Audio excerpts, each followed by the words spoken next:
गुरुवार का प्रदोष पड़ जाए, बृहस्पतिवार का यदि प्रदोष पड़ जाए तो प्रदोष के दिन प्रदोष काल में, प्रदोष के दिन प्रदोष काल में किसी शिवालय में जाएं, शंकर के मंदिर में जाएं, एक ही दिए के अंदर एक फूल बाती, कैसी बाती है? फूल बाती, और उसी दिए के अंदर एक लंबी बाती, दो बाती। कौन सी बाती हैं? जम के बोलो जरा। एक फूल बाती, एक लंबी बाती, दो बाती। एक ही दिए के अंदर फूल बाती, लंबी बाती दोनों रख लें। थोड़ा सा घृत की बातियां, तेल की बाती नहीं, घी की बाती रखें, और दोनों बातियां उसमें रखकर 3 बेलपत्र भगवान शंकर के मंदिर में लेकर जाएं। दिए को भी प्रज्वलित नहीं करना है।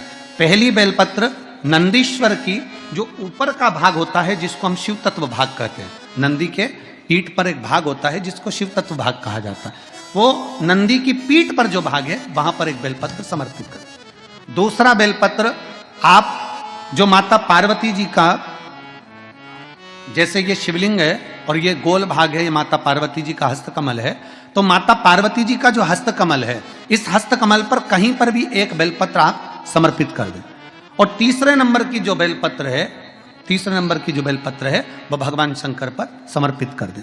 जो दिया आप लेकर गए हो मंदिर में, उसी दिए को नंदी और महादेव इन दोनों को दर्शन कराते हुए अगर मंदिर के अंदर लगाने दें दिया तो ठीक है, ना लगाने दें तो दीप को बीच में बस स्पर्श कराकर भले बाहर जाकर लगा दो, पर प्रयास करो वो दीप, वैसे तो बीच में नंदी और शिव के मध्य में वो दिया स्पर्श होना चाहिए।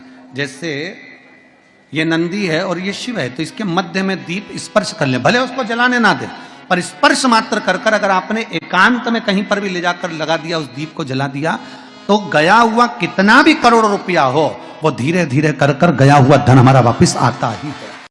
कोई खाकर भी बैठ गया तो देगा जरूर, वो धन आएगा जरूर, कैसे भी आएगा, पर अपनी संपदा वापस।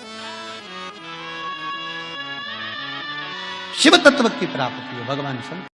आप प्रसन्न रहें तो पहले जल चढ़ाएं, बेलपत्र चढ़ाएं, पर यदि घर में तकलीफ है, दुख आ गया, कोई बहुत बड़ी घटना हो गई, घात लग गई, तब उस समय पर जल पहले नहीं, पहले बेलपत्र चढ़ाओ शिव जी पर, फिर जल चढ़ाओ। जब आप बेलपत्र चढ़ाएंगे उसके बाद जल चढ़ाएंगे, तो वो बेलपत्र आपके घर में जो तकलीफ है, कोई हॉस्पिटल में पड़ा है, दुखी है, उसको वो झेल लेता है, फिर उसको भटकने नहीं देगा, बाबा उसको ठीक कराकर भेज ही देगा अपने घर। प्रदोष काल का दीप, प्रदोष काल की आराधना, प्रदोष काल की साधना, और प्रदोष काल में परमात्मा का लिया गया नाम हमारे करोड़ों करोड़ों करोड़ों करोड़ों पुण्य को प्रबल कर देता है और हमारे पाप को छिन्न कर देता है। हमारे पाप 3 महादेव के नाम का स्मरण अच्छे से रखिएगा।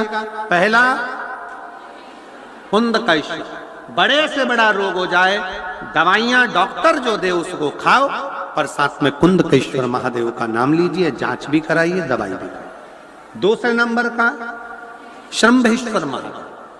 शंभेश्वर महादेव भगवान नरसिंह को जब क्रोध आया था, भगवान विष्णु ने नरसिंह अवतार लिया था, और नरसिंह भगवान को जब क्रोध आया था, शिव जी ने सरम्ब पक्षी का रूप धरकर नरसिंह भगवान को अपने पंजे में उठाकर अलकनंदा नदी में ले जाकर डाला था। इसलिए आज भी जब हम बद्रीनाथ जाते हैं, राइट में पुल पे से जाते समय जो ताप्ती कुंड है जिसमें से पानी गर्म निकलता है, उसके ठीक नीचे एक शिला का दर्शन करते हैं। वो शिला नरसिंह शिला कहलाती है और शंभेश्वर महादेव का स्मरण किया जाता है।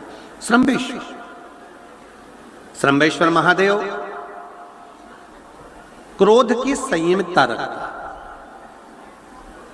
चिड़चिड़ेपन को समाप्त करता है शंभेश्वर महादेव। और तीसरे नंबर पर है, जम के बोलो, अष्टवक्रेश्वर महादेव। अष्टवक्रेश्वर शिव जी के इन 3 स्वरूपों का वर्णन बड़ा सुंदर भाव से। यदि वंश की वृद्धि नहीं है, 30 वर्ष शादी के हो गए, 40 वर्ष शादी के हो गए और औलाद है ही नहीं, डॉक्टर ने भी हाथ ऊंचे कर दिए, टेस्ट भी करवाया, IVF करवाया, सब कुछ तुमने करवा लिया, तो भी औलाद नहीं है, तब आखिरी में एक काम चालू करो, प्रदोष का दिन दोनों पति पत्नी व्रत चालू कर दो प्रदोष का, और प्रदोष काल में शाम के समय जाकर एक ही दिए में 2 लंबी बाती जानते हो ना, रुई की लंबी कपास की बाती दो, दोनों बाती एक ही दिए में रखकर पति पत्नी दोनों उसको प्रज्वलित करना प्रारंभ करें, बाबा संतान देकर ही रहेगा, औलाद आएगी ही।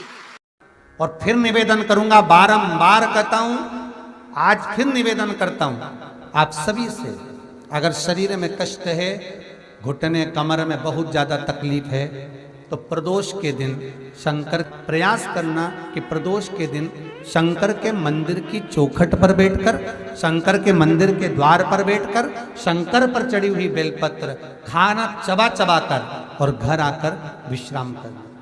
2-1 प्रदोष कर कर देखना, आपके घुटने और कमर में आपको खुद अंतर है। पुत्र कोई साधारण नहीं है महाराज। प्रदोष के समय पर उससे पहले लक्ष्मी और दरिद्रता फिर भ्रमण पर निकलती। शिव भ्रमण कर कर जब वापिस आ जाते हैं, हिंदू धर्म में पीपल के वृक्ष की जो गणना वराह पुराण में करी गई है, 4 बजे से 7 बजे तक शिव के भ्रमण का समय बताया है शाम को। तो 7 बजे से लेकर फिर रात्रि 9 बजे तक लक्ष्मी और दरिद्रता फिर भ्रमण पर जाती। इनका एक समय निश्चित है महाराज। भ्रमण कर कर आ जाना। अब इस बीच में जब लक्ष्मी और दरिद्रता दोनों निकल कर जा रही हैं, तो दोनों एक भाव रख कर जाती हैं कि आज हमको कहां प्रवेश करना है।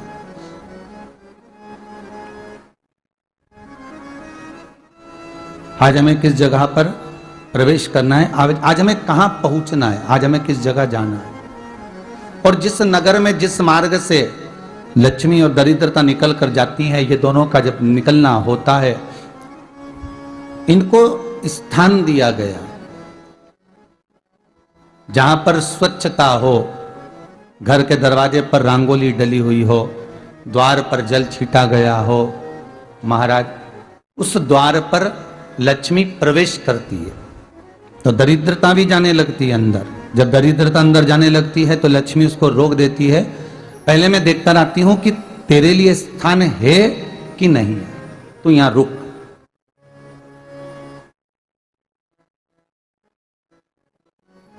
कुछ देर तक दरिद्रता बाहर खड़ी रहती है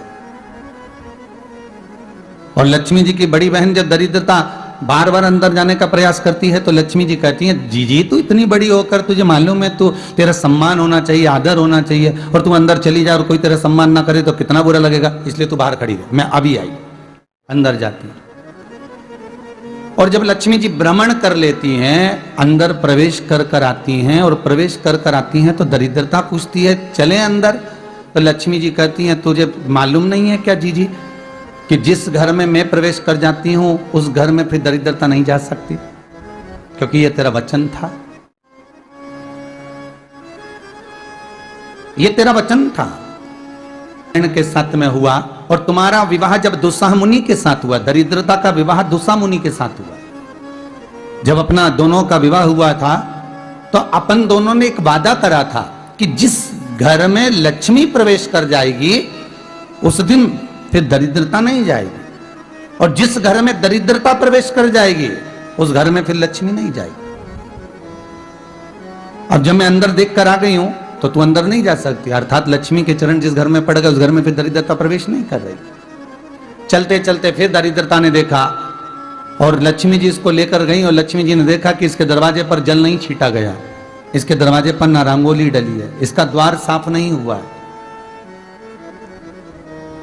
इसके द्वार पर दीप नहीं है, इसके द्वार पर कलश नहीं है, इसके दरवाजे पर ढेर सारा कचरा पड़ा हुआ है, कोई स्वान कोई कुत्ता गंदगी भी कर कर चला गया है, कहीं बिल्ली ने गंदगी कर रखी है, कहीं जीवों ने कुछ गंदा गिरा रखा है।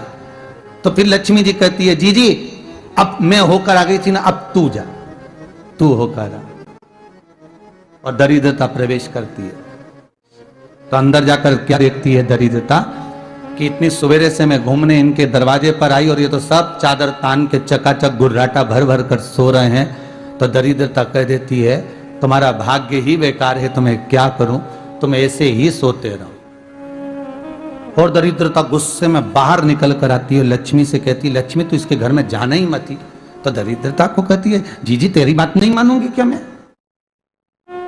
लक्ष्मी जी बोली मैं तेरी बात नहीं मानूंगी, बिल्कुल नहीं जाऊंगी इसके घर में, तू चिंता मत कर। चल आगे चले, फिर आगे बढ़े। ये लक्ष्मी और दरिद्रता का प्रवेश है। आपके घर का द्वार, आपके घर का दरवाजा। फिर निवेदन करूंगा एक बहुत सुंदर बात, हमें महाराष्ट्र से सीखना चाहिए, हमें साउथ से सीखना चाहिए, दक्षिण से। जिस समय पर भक्ति देवी यमुना जी के घाट पर रो रही थी, अपने पुत्र ज्ञान और वैराग्य को गोदी में लेकर, समय देवऋषि नारद ने एक प्रश्न किया था कि तुम कहां पर पोषित हुई हो, तुम्हें ऊर्जा कहां से प्राप्त हुई? तो कहा मैं गुजरात से तो चली हूं। और वहां से चलती चलती भक्ति देवी कहती है मैं बहुत दुखी होकर, बूढ़ी होकर, द्रवित होकर, बड़ी दुख में वहां से चलते चलते जब मैं महाराष्ट्र में पहुंची तो मैंने वहां जाकर देखा कि वहां पर लोग हर पल हर घड़ी ब्रह्म मुहूर्त में उठकर स्मरण करते हैं, नाम जाप करते हैं और दरवाजे पर जल छीट कर रंगोली डालते हैं। तो कह रही है कि वहां पर मैं थोड़ी अवस्थावान होने लगी, वहां मुझे अच्छा लगने लगा। फिर जब मैं और आगे पड़ी, दक्षिण में जब पहुंची, वहां पर जाकर मैंने देखा कि सुबह से उठकर मंगलाचरण, मंगला स्तोत्र और वेदों की ध्वनि होने लगी। वहां पर मैं और आनंदित हो गई। हमें कुछ चीजें महाराष्ट्र से सीखना चाहिए कि वहां रहने वाले जो भगत हैं, वारकरी संप्रदाय के जो भक्त होते हैं, वैष्णव जो धर्म के भक्त होते हैं, उनका नियम है सवेरे के समय घर में पानी है कि नहीं है, पर जब भी वो घर का दरवाजे के बाहर थोड़ा ना थोड़ा पानी तो छींट ही देते हैं। और छींटने के बाद फिर वहां पर, अपने यहाँ तो दिवाली पर रंगोली बनती है जी, और वहां पर रोज की रंगोली बन जाती है कि कभी हो सकता है परमात्मा राह भूल कर हमारे घर में प्रवेश कर जाए, इसलिए वहां प्रतिदिन की रंगोली, प्रतिदिन। हमें सीखना चाहिए थोड़ा सा। 5 कारण हैं जिससे शंकर हमें प्राप्त हो सकते हैं अंतिम क्षण में। 5 कारण। पहला, अगर आप शंकर के मंदिर में जाकर 1 लोटा पानी चढ़ा रहे हैं तो शिव की कृपा आज नहीं तो कल, कल नहीं तो परसों, कभी मेरे बाबा की कृपा आप पर बनेगी जरूर। ये शंकर के ही शब्द देवऋषि नारद को है। दूसरा, देवऋषि नारद, जो मनुष्य मस्तक पर त्रिपुंड धारण करता है, मस्तक पर त्रिपुंड लगाता है, शिव कहते हैं उसको मृत्यु के पश्चात भटकना नहीं पड़ता। शंकर कहते हैं वो मेरे ही धाम पर, मेरे ही संग कैलाश पर आकर विराजमान हो जाता है। तीसरा, शिव मंदिर के नजदीक में, शंकर के पास में जो बेलपत्र का वृक्ष रोपित करता है, बेलपत्र का या शमी का वृक्ष जो लगा देता है, और वो बेलपत्र शिव को समर्पित होती रहती है। जब तक वो बेलपत्री का वृक्ष लगा हुआ है और उसकी बेलपत्र शंकर को जब तक चढ़ रही है, उसके वंश का कभी नाश नहीं होता है। चौथा कारण कहा देवऋषि नारद, शिव मंदिर की चौखट के सामने से निकलकर जो जीव चला जाता है, शंकर के द्वार से निकलकर शिव का शिखर मंदिर का देखकर जो निकल जाता है, उसका कार्य कभी अटक नहीं सकता। और 5वां कारण शंकर के स्मरण का स्वयं शिव देवऋषि नारद से कह रहे हैं। नारद, मृत्यु का भय होने पर संसार में भटकने वाला व्यक्ति जब मृत्यु के भय में पड़ जाता है, कोई बीमारी, कोई रोग, कोई कारण, कोई एक्सीडेंट, कोई कारण में जब मनुष्य फंस जाता है, तो शंकर कहते हैं नारद, उसके मुख से, उसके स्मरण से, उसके परिवार के स्मरण से एक बार भी अगर दिल से मेरा नाम निकलता है तो मैं उस रोग को, उस कष्ट को, उस दुख को अपना जानकर उस कष्ट से निवारण कर दूं। इसलिए हमारे यहाँ अगर किसी का एक्सीडेंट हो गया, कोई रोग हो गया, कोई बीमारी हो गई, कोई दुख आ गया, तो हमारे यहाँ तुरंत ब्राह्मण कहते हैं कि महामृत्युंजय का अनुष्ठान कराइए, महामृत्युंजय का जाप कराइए, शिव का स्मरण कराइए, शंकर का अनुमोदन कराइए। 8 स्थान शरीर के अष्टवक्रेश्वर महादेव का वर्णन करते समय इस बात का स्मरण रहे, 8 स्थान शरीर के ऐसे हैं जहां का तकलीफ स्वयं अष्टवक्रेश्वर महादेव का 1 लोटा जल अपने नजदीक के शिवालय में चढ़ाकर भी अगर पी लोगे तो वह 8 जगह की तकलीफ अष्टवक्रेश्वर महादेव समाप्त करते जाते हैं। 8 स्थान, पहला नेत्र,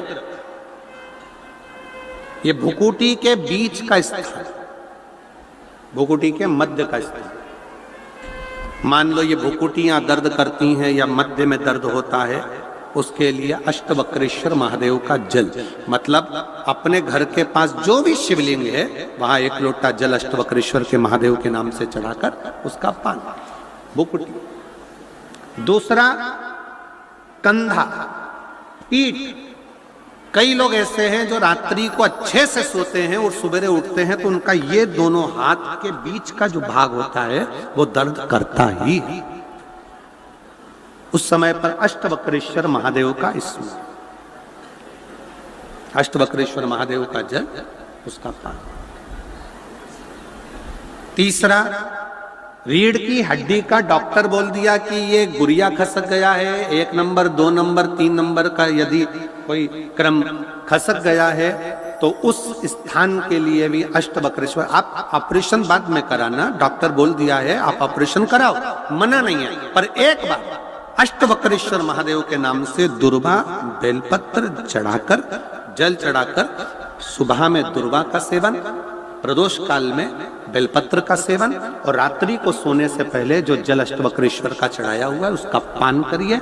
आपकी रीढ़ की हड्डी का कैसा भी क्रम होगा वो ठीक होना प्रारंभ हो जाएगा। अष्टवक्रेश्वर,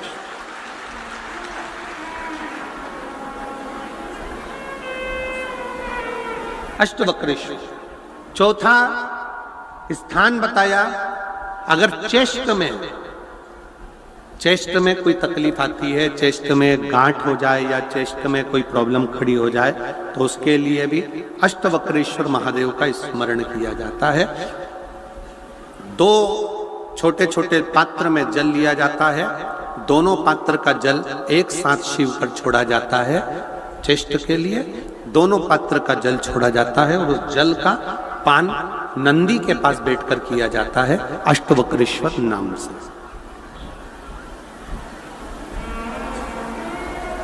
अष्टवक्रेश्वर।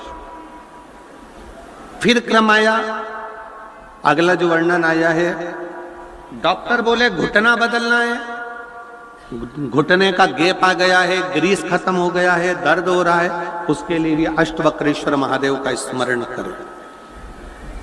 घृत का लेपन अष्टवक्रेश्वर महादेव के नाम से शिवजी पर उस घृत को लेकर आना है।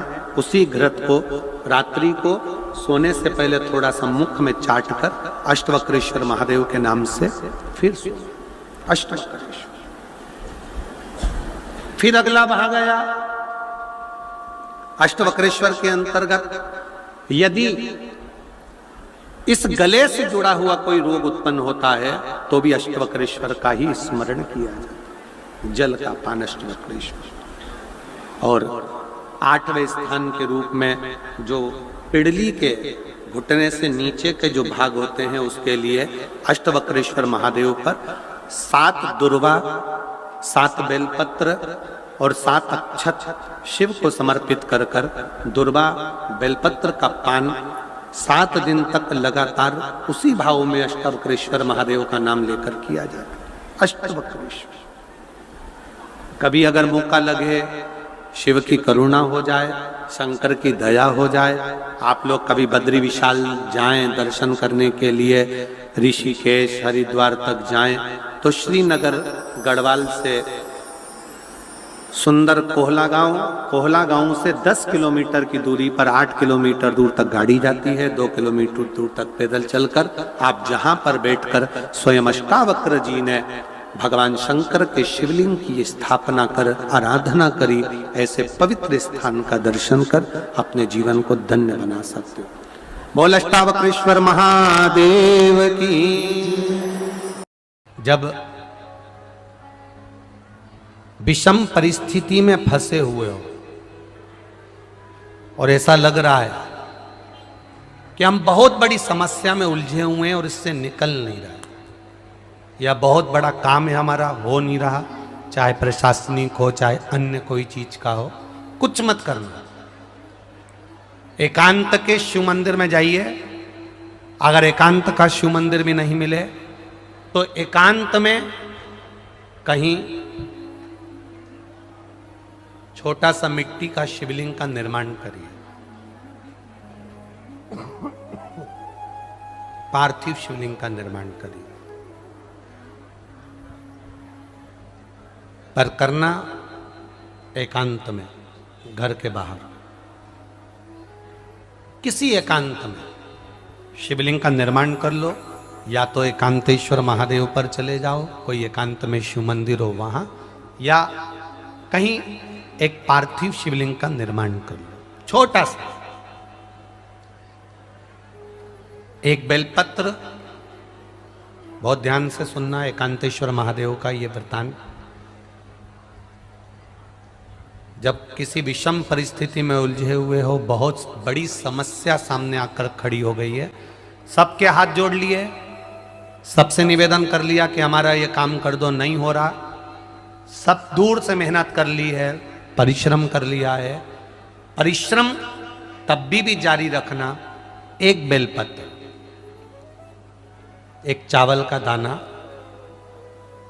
एक सफेद पुष्प, एक शमी का पत्ता, एक छोटी सी दुर्वा। दुर्वा जानते हो सब लोग, जो जमीन पे दूब लगी रहती है, दुर्वा, दुर्वा, एक दुर्वा। वो दुर्वा में बस, दुर्वा में वो जो दुर्वा होती है, कोई कोई दुर्वा एक डंडी की होती है। दुर्वा में बस इतना ध्यान रखना कि दुर्वा एक रहे और उसमें से 2 पत्तियां निकली हुई है। देखिए ना आप लोगों ने, पहले बोलो, जम के बोलो, देखा है ना? दुर्वा एक हो और 2 पत्ती की हो, एक ही कहलाएगी। 2 पत्ती निकली हुई दुर्वा, एक श्वेत पुष्प, शमी का पत्ता, बेलपत्र, चावल का एक दाना। एकांत में कोई शिव मंदिर हो, अगर मंदिर ना हो तो एक छोटा सा पार्थिव शिवलिंग का निर्माण किसी पेड़ के नीचे एकांत में जाकर पूजन कर कर, आराधना कर कर, घी का दीप लगाकर एक एक सामग्री शिव जी पर अपने मन की कामना कर कर समर्पित करना प्रारंभ कर दीजिए। शुरुआत दुर्वा से करना। दुर्वा के बाद में श्वेत पुष्प, शमी का पत्ता, चावल का दाना और बेलपत्री सबसे आखिरी में बाबा को समर्पित कर कर, हृदय से प्रार्थना कर कर, बाबा से निवेदन कर कर, दीप अगर मंदिर में कर रहे हो तो दीप ठंडा होने का इंतजार मत करना। अगर पेड़ के नीचे एकांत में शिवलिंग का निर्माण कर कर पूजन कर रहे हो तो दीप ठंडे होने का इंतजार करना। दीप ठंडा हो जाए तब भगवान शिव को ले जाकर विसर्जन करना। जो एक बेलपत्री है बस उसको घर लेकर आना, बाकी का सब विसर्जन कर कर आना। मेरा एकांतेश्वर महादेव उस कार्य में सफलता प्रदान कर देगा। एकांतेश्वर महादेव की आराधना। तुम रुका जी कह रहे हैं माता पार्वती से, पार्वती आप शिव जी की आराधना करो, मना नहीं, पर शंकर की आराधना में कीर्ति को, वैभव को पीछे छोड़। एकांत में बैठा हुआ महादेव, एकांतेश्वर महादेव की मूलता यह कहती है, महत्वता यह कहती है कि आप अपने अहंकार से दूर हो जाओ, अहम से दूर होकर मेरे करीब में आओगे तो तुम्हें खाली नहीं रखूंगा, झोली भर कर ही भेजूंगा। वो एकांतेश्वर। 26 प्रदोष में से कोई भी प्रदोष का दिन हो और प्रदोष काल में आप अपने घर से जल और एक हाथ में घी का भरा हुआ दीप लेकर जिस दिन शंकर के मंदिर में जाते हो, शंकर को जल चढ़ाकर हाथ का स्पर्श जलाधारी पर कर कर शिव मंदिर में दीप प्रज्वलित कर देते हो, 26 प्रदोष का पुण्य फल उसी क्षण प्राप्त हो। कोई कहते तेरा नवग्रह बेकार है, एक काम करना, रोज अपने घर से एक लोटा जल लेकर शंकर को समर्पित करना, और प्रदोष का दिन हो और प्रदोष काल हो, एक धतूरा शंकर भगवान को समर्पित करना प्रारंभ कर दे, तेरे सारे ग्रह प्रबल हो जाएंगे। श्री शिवाय नमस्तुभ्यम। दोस्तों, हर हर महादेव। नया साल मुबारक हो आप लोगों को। 1 जनवरी की जो प्रदोष पड़ रही है, बृहस्पतिवार के दिन पड़ रही है, तो बृहस्पतिवार को जो प्रदोष पड़ता है, अगर आपका कोई गया हुआ धन है, कोई पैसा रुका हुआ है, कोई आपको नहीं दे रहा, तो शिव मंदिर में जाकर शिवालय में एक दीपक में 2 बाती, एक लंबी बाती और एक गोल बाती का दिया ले जाकर शिवलिंग के सामने जलाइए। जलाने से पहले 3 बेलपत्र भी लेकर के जाइए, और एक नंदेश्वर महादेव के ऊपर, और एक पार्वती जी का जो हस्तकमल है वहाँ पर, और एक बेलपत्र शिव जी के पास समर्पित करके फिर एक बाती का दिया जो शिव और नंदी के जो बीच की जगह होती है वहाँ दोनों को घुमाते हुए रख दीजिए। अगर नहीं वहाँ रखने को मिलता है तो उसको आप शिवालय के मुख्य द्वार पर एकांत में रख दीजिए। अगर जो भी आपका गया हुआ धन है वो तुरंत वापस मिलेगा, लक्ष्मी की प्राप्ति होगी। हर हर महादेव। श्री शिवाय नमस्तुभ्यम।